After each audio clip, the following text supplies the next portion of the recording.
Baik, assalamualaikum warahmatullahi wabarakatuh. Perkenalkan, nama saya Yadi Suryadi, mahasiswa Universitas Nusa Putra, program studi Teknik Mesin. Oke, baik, sebelumnya saya akan memperkenalkan riwayat hidup saya. Perkenalkan, nama saya Yadi Suryadi, kemudian tempat tanggal lahir adalah Sukabumi 29 Agustus 1995. Status saya sudah menikah. Pengalaman kerja saya, pengalaman kerja terakhir saya pernah bekerja di Malaysia sebagai telco rigger. Status pendidikan saya adalah sekolah menengah kejuruan. Baik, terkait pertanyaan Bapak tentang bagaimana cara perhitungan rasio gear dan torsi dan juga perhitungannya. Baik, saya akan jelaskan. Nah, pertama, rasio gear ya. Rasio gear adalah suatu hal yang harus dipahami oleh si engineering ya, terutama bagi si pembacanya ya. Kemudian sebagian dari kita mungkin sudah tahu ya Pak, apa itu rasio gear. Nah, apa itu rasio gear Pak? Rasio gear itu adalah menurut istilah Inggris ya Pak ya, rasio gear daripada istilah gear adalah gear ratio. Nah, ini yang berarti perbandingan antara roda gigi yang saling bersinggungan atau roda gigi yang saling bersinggungan atau berkaitan. Apa sih maksudnya ya Pak? Maksudnya itu jadi perbandingan jumlah pada mata gigi ini mulai dari 2, 4 atau 5 gigi ini untuk di bidang tersebut pastinya sudah tidak asing lagi. Perhitungannya itu sendiri bisa ditemukan pada transmisi sebuah sepeda motor misalnya, yang pada umumnya memakai kombinasi 2 gigi di setiap tingkat percepatannya. Nah, kemudian sedangkan untuk setiap tingkat percepatannya itu pada transmisi sebuah mobil ya, biasanya umumnya mengkombinasikan 4 dan 5 gigi biasanya. Nah, dengan adanya rasio gear ya yang kita gunakan sehari-hari, maka putaran dan momen yang dihasilkan mesin bisa kita ubah menjadi meningkat atau menurun sesuai dengan kebutuhan pada kendaraan yang akan kita lajukan. Kemudian ada berapa tipe gear. Tipe gear itu dan perhitungannya itu, gear pemindah daya itu terdiri dari sejumlah gear ya untuk memindahkan daya dari suatu poros ke poros lainnya. Misalnya dari suatu mesin dipindahkan ke roda melalui gearbox transmission gear ya, atau gear ini dikelompokkan menjadi 4 jenis. Yang pertama adalah compound gear ya, atau roda gigi majemuk biasanya itu Pak. Nah, kemudian kedua itu adalah roda gigi sederhana. Yang ketiga itu adalah planetary gear atau roda gigi planet ya. Kemudian yang keempat adalah reverted gear atau roda gigi pembalik. Biasanya itu bisa disebut dengan, kalau dengan istilah, roda gigi mundur. Nah, kemudian bagaimana cara menentukan rasio gearnya? Agar dapat menentukan rasio gear itu, kita harus mempunyai minimal 2 gear yang saling berhubung. Biasanya yang saling terhubung, umumnya itu gear pertama adalah gear penggerak ataupun yang disebut dengan countershaft, dan yang dipasang pada poros motor itu, ataupun yang gear kedua itu adalah countershaft dengan counter gear biasanya.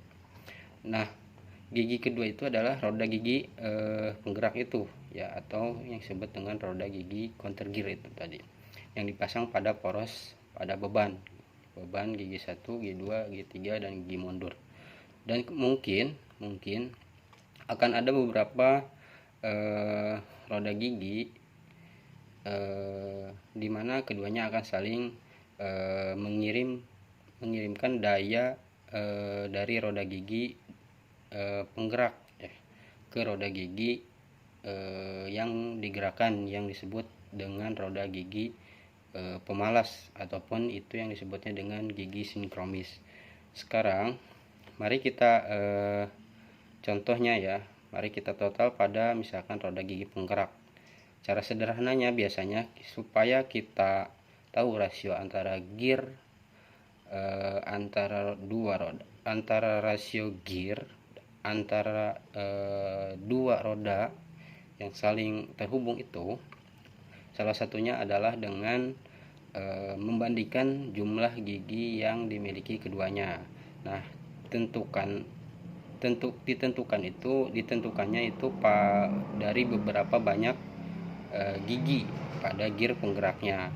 Nah, kita bisa melakukannya dengan cara manual, kemudian atau biasanya kita diharuskan memeriksa informasi yang berlabel pada gear itu sendiri. Hitungannya dari jumlah gigi ini, caranya adalah hitung jumlah gigi pada yang digerakkan. Nah, berikutnya tentukan berapa banyak gigi yang ada pada roda gigi tersebut, menggerak roda gigi tersebut atau roda gigi penggeraknya itu. Sama seperti yang kita lakukan sebelumnya, yang kita pernah lakukan sebelumnya pada roda gigi penggerak tersebut. Bagi satu gear ya, lalu misalkan dijumlahkan dengan yang lain misalkan, kemudian bagilah gear yang digerakkan dengan gear si penggerak, tergantung pada tugas yang akan kita kerjakan. Nah, kita bisa mencatatnya dalam bentuk pecahan desimal ataupun dalam bentuk rasio, yaitu X dibagi Y, atau untuk menentukan rasio gear ini ya, atau rasio gear tersebut. Nah, kemudian apa itu transmisi? Transmisi itu adalah transmisi adalah semua komponen ataupun drivetrain ya, yang mentransferkan daya engine ke roda ya, merupakan bagian dari proses transmisi atau gearbox ya. Gearbox ini adalah yang tidak bisa dipisahkan dari engine, dari gearbox dengan engine ini ya. Nah, komponen-komponen yang termasuk pada gear ini, misalkan pada gearbox ini adalah merupakan misalkan kopling ya, ataupun poros, kemudian gearbox, poros gardan ya, dan diferensial ya. Pada dasarnya istilah ini atau istilah transmisi ini mungkin lebih mengarah ke kotak persneling pada posisi mobil itu ya. Banyak dari rancangan mobil yang mengkombinasikan gearbox dan perakitan diferensial ke dalam suatu unit ya, yang disebut dengan transmission atau transaxle.